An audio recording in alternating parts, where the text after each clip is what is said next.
अस्सलाम वालेकुम dear students. आज से हम स्टार्ट कर रहे हैं टेंथ का मैथ्स। टेंथ का मैथ्स में फर्स्ट चैप्टर दिया हुआ है क्वाड्रेटिक इक्वेशंस के नाम से। What is quadratic equation? First question तो जहन में ये आता है कि क्वाड्रेटिक इक्वेशन क्या है। बेसिक क्वाड्रेटिक इक्वेशन जो हमें गिवन है वो है ax² plus bx plus c equals to 0। अब इस इक्वेशन को डील करने के 3 मेथड्स बताए जाते हैं। Number 1 is factorisation.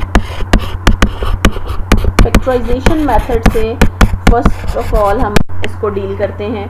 दूसरा तरीका है completing square method. Second method is completing square method. Third is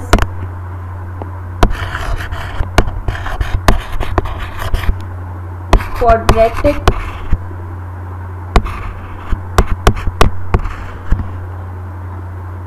formula, जिसमें एक हमें फॉर्मूला गिवन होता है और उस फॉर्मूले की बेस पे हम जो है इस इक्वेशन को डील करते हैं, इस इक्वेशन को सॉल्व करते हैं। नाउ हमें क्वेश्चन एक्सरसाइज 1.1 उसने दी हुई है। 1.1 में वो क्वेश्चन पहला क्वेश्चन कर रहा है जो कि क्वेश्चन नंबर 1 है। उसमें उसने टाइप्स दी हुई हैं, ऑलमोस्ट 6 टाइप्स दी हुई हैं। 6 टाइप्स को हमने 1.1 की 6 टाइप्स को हमने कैसे सॉल्व करना है, इसका मैं मेथड स्टार्ट करती हूँ। वेरी फर्स्ट क्वेश्चन मैं इसका लिखती हूँ और फिर उससे हम इसका स्टार्ट लेते हैं। Very first question is question number 1, type number 1, x plus 7 x minus 3 minus 7, ये एक इक्वेशन दी हुई है उसने।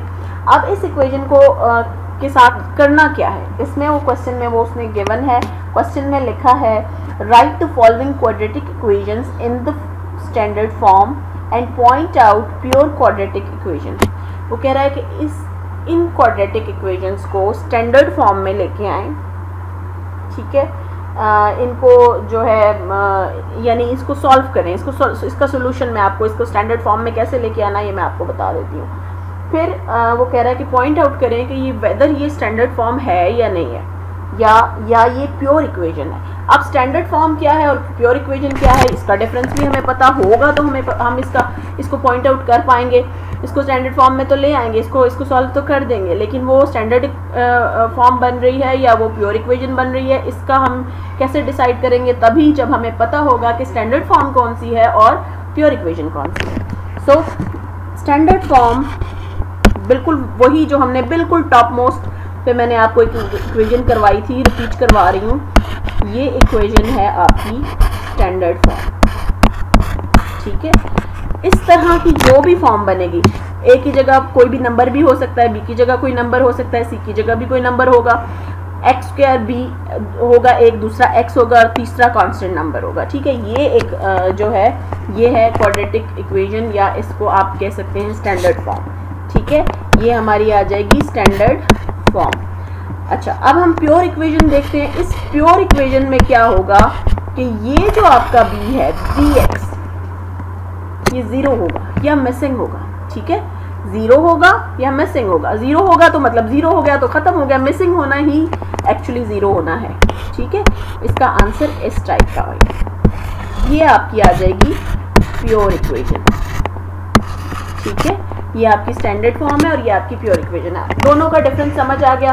अब हमें पता चल गया, यहाँ तक हमें पता चल गया कि हमने इक्वेशंस को डील कैसे करना है, किन किन मेथडोलॉजीज से करना है। फैक्टराइजेशन मेथड से करना है, क्वाड्रेटिक इक्वेशंस फॉर्मूला से करना है और कंप्लीटिंग स्क्वायर मेथड से करना है। यहाँ पे इस क्वेश्चन में उसने जस्ट ये कहा था कि हमें इन इक्वेशंस को स्टैंडर्ड फॉर्म में लेके आएँ, यानी इसको एक लीनियर इक्वेशन की शक्ल में लेके आएँ। अब वो उस इक्वेशन की शक्ल में लाने के बाद आप देखें कि वो इक्वेशन कौन सी बन रही है, स्टैंडर्ड फॉर्म बन रही है या प्योर इक्वेशन बन रही है। तो अब हमने इस क्वेश्चन को करना है सॉल्व। इस क्वेश्चन को सॉल्व करने के बाद फिर हम जो है इसको देखेंगे कि ये स्टैंडर्ड फॉर्म है या प्योर इक्वेशन है। क्वेश्चन आपके सामने है x plus 7 x minus 3 equals to -7। ठीक है, इसको हम इसी तरह सॉल्व करेंगे जैसे हम प्रीवियस क्लासेस में करते रहे हैं। ठीक है, पिछली क्लासेस में हमने 8th में 7th में 9th में इवन हम लोगों ने इस टाइप के क्वेश्चंस किए हुए हैं। हमने इनको क्या करना है कि फर्स्ट आपका जो है ये फर्स्ट आपका यहाँ पे जो वेरिएबल दिया हुआ है गिवन है, इसको हमने in second with in bracket जो सेकंड विद इन ब्रैकेट दोनों नंबर्स हैं दोनों के साथ मल्टीप्लाई करना है। और यहाँ पे भी हमने इसको सेकंड वाले नंबर को सेकंड जो हमें नंबर दिया हुआ है इसको हमने दोनों के साथ मल्टीप्लाई करना है। फर्स्ट को पहले हमने दोनों के साथ मल्टीप्लाई करना है जो दूसरी ब्रैकेट है उसमें, और इसी तरह सेकंड नंबर को भी हमने दोनों नंबर्स के साथ मल्टीप्लाई करना है। तो अभी हम वही कर रहे हैं, फर्स्ट नंबर के साथ हमने दोनों को लिख लिया। ठीक है, विद इन ब्रैकेट जो दोनों नंबर्स हैं उनको लिख लिया। सेकंड नंबर के साथ हमने अगले दोनों नंबर्स को लिख लिया। अब हम इसको करते हैं, एक्स स्क्वायर हमारे पास आ जाएगा एक्स स्क्वायर, इसको मल्टीप्लाई करेंगे ये आ जाएगा 3x, इसको मल्टीप्लाई करेंगे 7x, 7 को -3 से मल्टीप्लाई करेंगे -21। प्लस माइनस का ध्यान बहुत ज़्यादा ज़रूरी है स्टूडेंट्स, अगर इसका ध्यान नहीं करेंगे तो फिर आगे काम सारा ख़राब हो जाएगा। सो हमने प्लस माइनस का बहुत ध्यान से काम लेना है। सो एक्स स्क्वायर हमारे पास आ गया। अब हमने सेम वेरिएबल वाला कौन सा है, -3x प्लस 7x। -3x और 7x को हम लोग प्लस माइनस जो भी हो रहे हैं हम उसको कर लेंगे। आपको पता है प्लस दो एक जैसी इक्वेशंस जो होती हैं वो हमेशा प्लस, दो एक जैसे साइन जो होते हैं वो हमेशा प्लस होते हैं। ठीक है, चाहे वो प्लस हो या माइनस हो उनको हम प्लस करते हैं। और दो डिफरेंट साइन जो होते हैं वो हमेशा माइनस होते हैं, दो डिफरेंट साइन हमेशा माइनस होते हैं।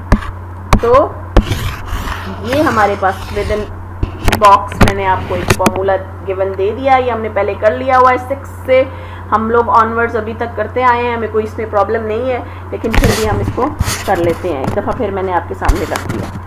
सो ये आ गया प्लस माइनसेस, -4x -21। ठीक है, -21। अब हम यहाँ पे देखेंगे राइट हैंड साइड की तरफ, तो राइट हैंड साइड पे हमारे पास -7 अकेला मौजूद है। ये कांस्टेंट नंबर है, इधर भी एक कांस्टेंट नंबर है, इसको उठाएं और इसको लेफ्ट हैंड साइड पे लेके आएं, यानी इसको आप यहाँ से लेकर इधर ले आएं। ठीक है, जब आप इस तरफ लेके आएंगे तो ये नंबर नेगेटिव है, अभी बाद में क्या हो जाएगा, पॉजिटिव। आपको इसका भी रूल पता ही है, फिर मैं रिपीट कर देती हूँ। पॉजिटिव है तो दूसरी तरफ यानी इक्वल की नेक्स्ट साइड पे जाके वो नेगेटिव हो जाएगा, नेगेटिव है तो पॉजिटिव हो जाएगा। डिवाइड हो रहा है तो वो दूसरी तरफ जाके मल्टीप्लाई हो जाएगा, और अगर मल्टीप्लाई हो रहा है तो दूसरी तरफ जाके डिवाइड हो जाएगा, ओवर में जा सकता है, ओवर में जाके डिवाइड हो, या बेशक डिवाइड का साइन लगा के डिवाइड करें, व्हाटएवर।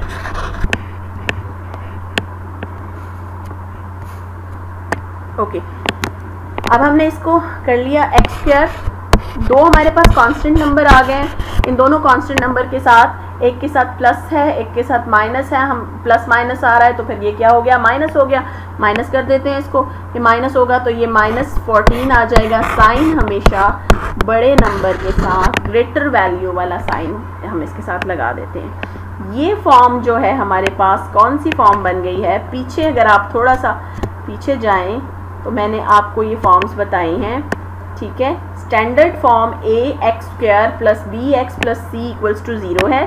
प्योर इक्वेशन हमारे पास कौन सी है भला, प्योर इक्वेशन है हमारे पास ax² + c = 0, यानी इसमें bx नहीं है, bx 0 है। ठीक है, तो ये हमारे पास, अब ये फॉर्म हमारे पास कौन सी बनी, इसके मुताबिक ये हमारे पास स्टैंडर्ड फॉर्म आ गई। तो हम अपने आंसर में इसको स्टैंडर्ड फॉर्म लिखते हैं। स्टूडेंट्स, इसके अलावा इससे मुतल्लिक, इस क्वेश्चन से मुतल्लिक कोई भी सवाल है आपका, क्वेश्चन ही से मुतल्लिक होना चाहिए सवाल, और वही सवाल आप कर सकते हैं, कमेंट सेक्शन में मुझे करके वो सवाल पूछ सकते हैं जो इस क्वेश्चन से रिलेटेड हो। जो चीज़ आपको समझ नहीं आई आप मुझसे पूछ सकते हैं, लेकिन इसी क्वेश्चन से रिलेटेड क्वेश्चन हो, सवाल हो, क्योंकि अगले जो क्वेश्चन इससे आगे आएंगे वो मैं साथ साथ डे बाय डे आपको सारे क्वेश्चंस करवा दूंगी, कोई क्वेश्चन इंशाल्लाह छोड़ूंगी नहीं। नेक्स्ट क्वेश्चन है question number 2। Question number 2, x square plus 4 over 3 minus x over 7 equals to 1. It is your next question. हम इसको कर लेते हैं। इस तरह के जो क्वेश्चंस आएंगे जो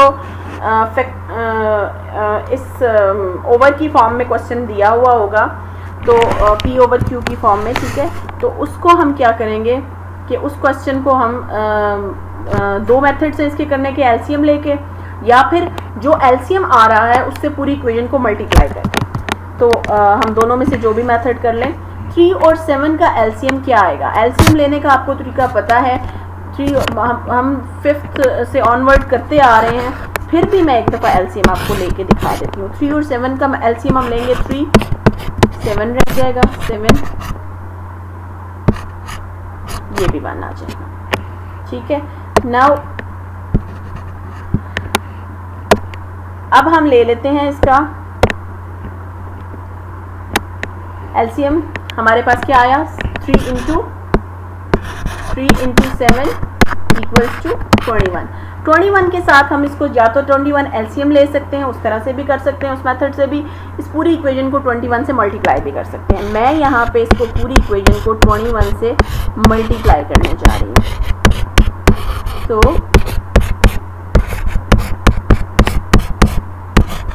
फिर आपको बता रही हूँ, आप अपने कोई भी क्वेश्चन है, कोई चीज़ समझ नहीं आ रही, आप नीचे कमेंट सेक्शन में मुझे कमेंट करें, आपको इंशाल्लाह ज़रूर उसका मैं आंसर दूंगी।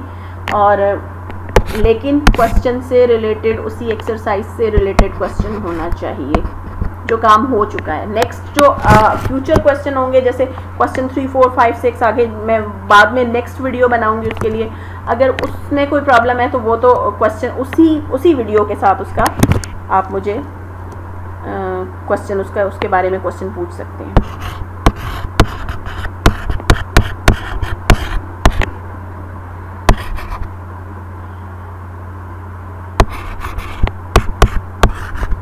देखें जी स्टूडेंट्स, यहाँ पे हमने क्या किया, 21 को सबसे मल्टीप्लाई किया। डिनोमिनेटर में हमारे पास क्या था? 3 को 21 से हमने जब देखा मल्टीप्लाई किया, ये कटिंग हो रही थी। 3 1 3 3 7 21, वही मेथड है। 7 1 7 7 3 21। अब हमने इस 7 को इस इक्वेशन से जो ऊपर न्यूमरेटर में मौजूद है, इससे हमने इसको मल्टीप्लाई कर दिया। 3 को x के साथ मल्टीप्लाई कर दिया, तो हमारे पास ये इक्वेशन आ गई। नाउ 7 को हम इससे मल्टीप्लाई करेंगे तो ये आ जाएगा हमारे पास 7x² plus 28 minus 3x equals to 21। इस 21 को आप इस तरफ लेके जाएं तो ये इससे माइनस होके हमारे पास इसका आंसर आ जाएगा।